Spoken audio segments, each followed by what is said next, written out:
Welcome to Hood Champion Boxing and Sports. In boxing, you find a way to win or you find a way to lose. Canelo Alvarez. I'm going to go ahead and say it. I think Terence Crawford will beat him. I think he'll beat him. Yeah, I said it. I'm sure some of y'all going to have something to say. Yeah, Hood Champion, you're taking it to the stupid. Hey, how about this, subscriber? Screw you. You're taking it to the stupid. How dare you come on my channel and disagree with me? Look, let's be for real now. Now we're talking about Saul Canelo Alvarez, Guadalajara, Jalisco's finest. Look at this man's record. 61 wins, 39 KOs, 2 losses. Mayweather and Bivol outboxed and put the beans on him. 63% KO ratio, standing 5'7" with a 70-inch reach. Now we know Guadalajara, Jalisco's finest has come a long way since when he was out there with his dad selling ice cream cones in Guadalajara, Jalisco. And I'm going to tell you right now, I think Canelo Alvarez is a serious-ass problem for Terence Crawford. All jokes aside, that damn Canelo, if he was able to domesticate the wild rabbit, Jaime Munguia, makes you wonder, just what is it Terence Crawford can do that will help him have that will result in him having his hand raised at the end of the fight against Guadalajara, Jalisco's finest. But I'm going to tell you, there's a couple of things that we need to be real about. And you got to be real about it. Jaime Munguia had the height, had the reach. That gave Canelo problems, right?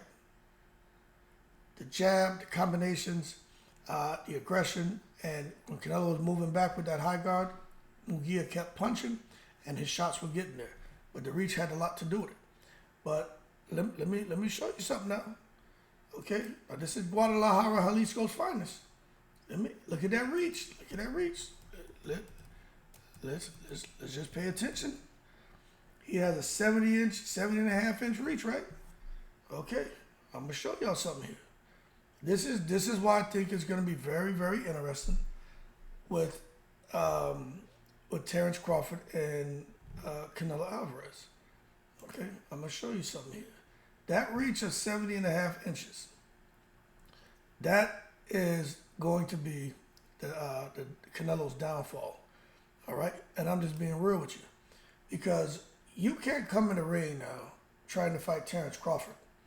But Crawford staying behind his jab, staying disciplined, throwing that swivel jab. He'll throw that left hand and come back with the right hook. His reaction time just isn't what it was. That's a fact. He's not the same Canelo, but he's got IQ. And that's something Crawford has that Munguia did not have. Munguia had a lot of fights, but he didn't have the IQ to really get in there and outwit a guy like Canelo. And I think with Terence Crawford and Canelo, although Crawford's going to be smaller, Canelo's going to be bigger. Canelo will probably be stronger.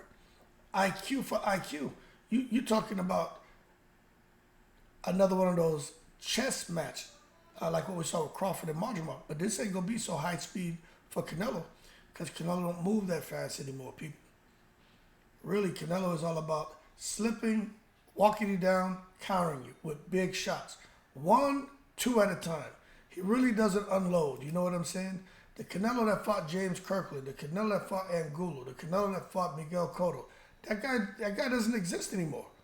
But what you have here is you have a guy who is a problem, Canelo.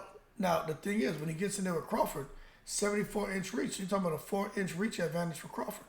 75% KO ratio, 41 wins, 31 KOs. He's standing 5'8". He and Canelo about damn near the same height. But I am telling you, in my opinion, I think this guy Crawford has the skill set, has the IQ, has the power to get the win. Now, I understand people say, well, they have weight classes for a reason. Crawford's not going to put the Omaha beans on Guadalajara, Jalisco's finest. Hey, yo, subscriber or non-subscriber, right? And you hold your horses and stop taking it to the stupid. How dare you come on my channel and say that Terence Crawford? Listen, how about this? Roy Jones Jr., He went and fought John Ruiz. John Ruiz didn't really have the foot speed and all that, but he was bigger. Canelo doesn't really have the foot speed. Crawford's foot speed is better. Canelo's bigger. Power-wise, John Ruiz had the power.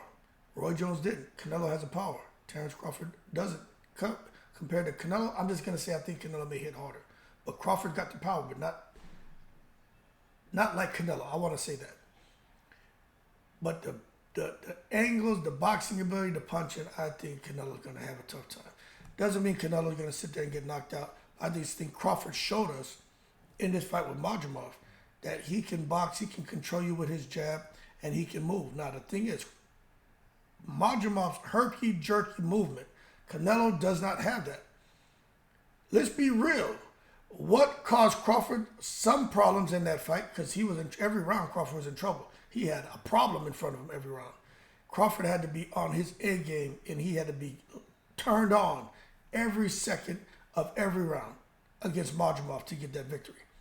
It was that movement, that erratic, off-rhythm style. Madrimov has the style that will give anybody a problem. You can't train for that man. And as long as he's still young, athletic, and in shape, and has the conditioning, you watch Madrimov's next few fights. He's going to destroy people. But Canelo doesn't have that movement. I'm telling you. Now, when you look at it, IQ-wise, Crawford and Canelo, I mean, it's pretty even. I want to say they're both evenly matched. Athleticism, I got to get that shit to Crawford. Canelo's athletic, but he ain't Crawford athletic. Footwork, I got to get that shit to Crawford. Speed, I got to get it to Crawford. Counter-punching ability, I think Canelo definitely has it. He just doesn't do it. He's evolved his style to just come and pretty much plod along, cut the ring off high guard, and shoot shots. But he knows where to place his shots.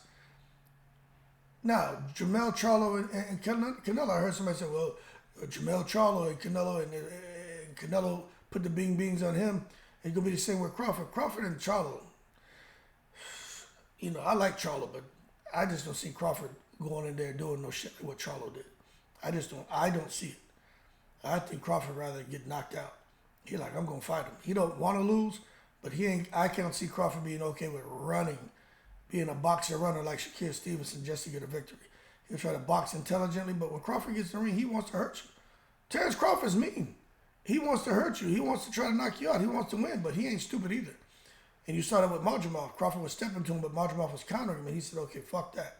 And when he goes against Canelo, I think if Canelo can counter him like that, I think Crawford's going to say, okay, let me be smart. But the bottom line is, I think Canelo is going to lose a whole too many rounds. I think Crawford just outworks him. Simple. And I just think it's going to be a Bivol Canelo type performance of Crawford and Canelo. Now, if Crawford, for some reason, Canelo just feels like, hey, there's no power there, he can't hurt me, Canelo's going to step to him, and he's going to put that Guadalajara, Jalisco pressure on him, and he's going to stretch Crawford out, and we could see Crawford in a bad space. But I do think Crawford hits hard enough to where Canelo is going to say to himself, I can't just run in on this guy. And it's going to be interesting. The jab, the left hand, and come back with the right hook out, stepping out the angle, that's going to be interesting. But the thing is, Crawford is a southpaw. He goes in the phone booth, becomes southpaw man, shoots that left hand, shoots that right, throws hooks. He has that uppercut. Crawford is very, very cagey, very tricky. But the problem is a southpaw man, southpaw's kryptonite that right hand, and Canelo got a mega boom right hand. He shoots straight, he loops it, he brings it over the top. So that's what it's going to be. I think it's going to be the battle of Crawford's straight left, stepping out with the right hook, versus Canelo's the variation of how he throws that right hand. I really think that's what it's going to be. And I think it's going to be Crawford being able to move and box intelligently and control the distance with his jab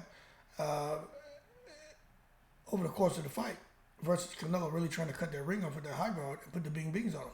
Let me tell you something. I after watching Madrimov, I didn't conclude that Crawford's going to lose to Canelo. At first, I was like, damn, if Madrimov can touch him, what happens? But then I said, well, hold on now. Canelo does not move like that. Canelo will stress you out by cutting the ring off. He just walks and cuts the ring off. But he's not doing a lot of moving. And that's the biggest difference. Now, y'all can say, oh, hood champion, you don't know what you're talking about. I know there's somebody going to come in here like, oh, you took it to the stupid. You don't know nothing about boxing. Go swim in the river with crocodiles butt naked like Sugar Hill. Hey, it's all good.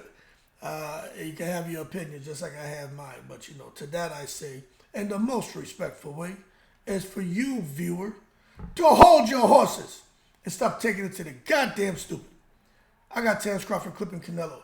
Canelo's a bad boy. He's strong. If Crawford can't hurt him, Crawford gonna be up shit creek. But I just think with that jab and foot movement and the IQ, I think he wins. Canelo doesn't move like Madrimov.